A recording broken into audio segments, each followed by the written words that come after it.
Et à la une de cette édition, ce lundi, le second tour des élections régionales et la victoire hier de Xavier Bertrand pour la liste des Républicains UDI-MODEM.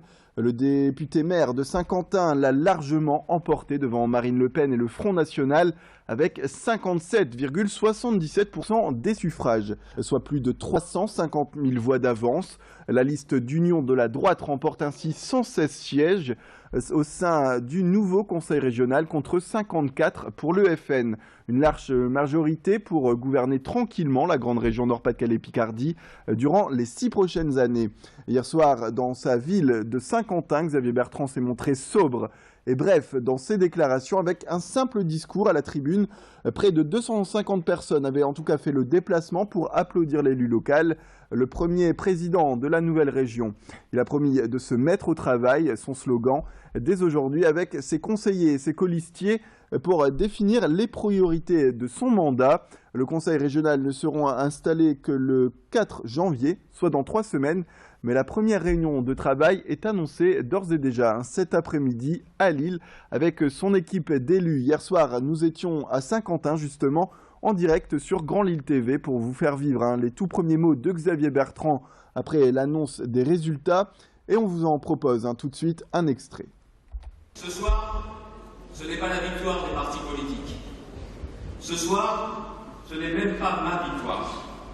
Ce soir, c'est la victoire des gens du Nord, la victoire des hommes et des femmes du Nord-Pas-de-Calais-Picardie. Je remercie les électeurs d'avoir protégé notre belle région.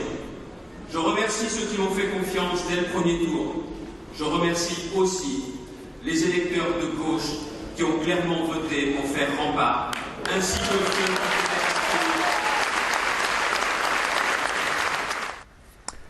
Et en face, l'adversaire de Xavier Bertrand, Marine Le Pen, qui a donc subi les reports de voix de gauche. Elle progresse tout de même en nombre de voix, passant de 900 000 au premier tour à un peu plus d'1 million hier. Insuffisant toutefois pour l'emporter dans la région, mais aussi en France, puisque l'EFN, on le rappelle, ne gagne aucune région. Mais le parti parlait tout de même d'une victoire hier soir et d'une lame de fond inexorable de son mouvement, selon Marine Le Pen, qui défend plus que jamais sa ligne patriote et contre le système actuel. Elle a aussi réagi hier sur notre antenne. Je vous propose d'écouter donc la présidente du Front National lors de son discours hier soir au siège d'Hénin-Beaumont dans la salle Tetelin où elle était présente. Maintenant, le clivage sépare non plus gauche et droite, mais mondialistes et patriotes. Les mondialistes, militant pour la dilution de la France et de son peuple dans un grand magma mondial. Les patriotes qui croient que la nation constitue l'espace le plus protecteur pour les Français, c'est-à-dire pour chacun d'entre vous. Cette distinction sera le grand enjeu, le grand choix politique des présidentielles. Chacun d'entre vous sera appelé à se positionner politiquement et ce sera pour notre pays un choix vital. Et dans la région Martine Aubry, la maire de Lille a également réagi hier soir à cette victoire de la droite. La maire donc de Lille a fait part de son soulagement de voir Marine Le Pen battue dans le Nord-Pas-de-Calais-Picardie.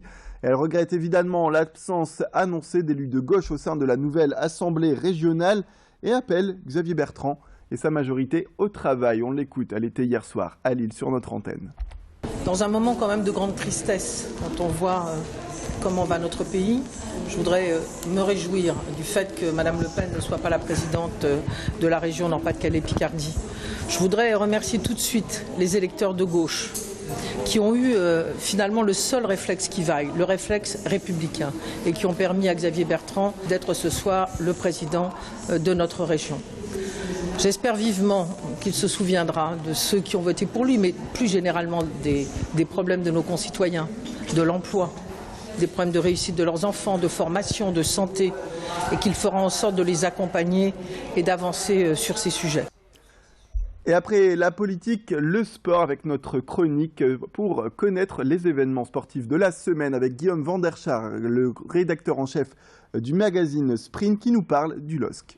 Le LOSC aligne une 3e victoire consécutive, cette fois-ci face à Lorient, ça fait 9 points en 3 matchs. Et puis on peut considérer que ça a été la prestation la plus aboutie de l'équipe lilloise depuis le début de la saison et surtout depuis que Frédéric Antonetti a pris les rênes de l'équipe.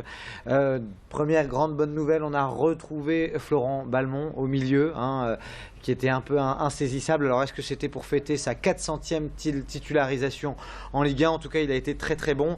D'ailleurs, sa passe sur l'ouverture du score est tout simplement lumineuse. Alors en tout, 6 buts en 3 rencontres.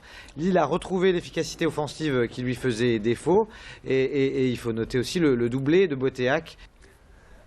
C'est la fin de cette édition. Merci à toutes et à tous de nous avoir suivis. Tout de suite, la météo et l'infotrafic.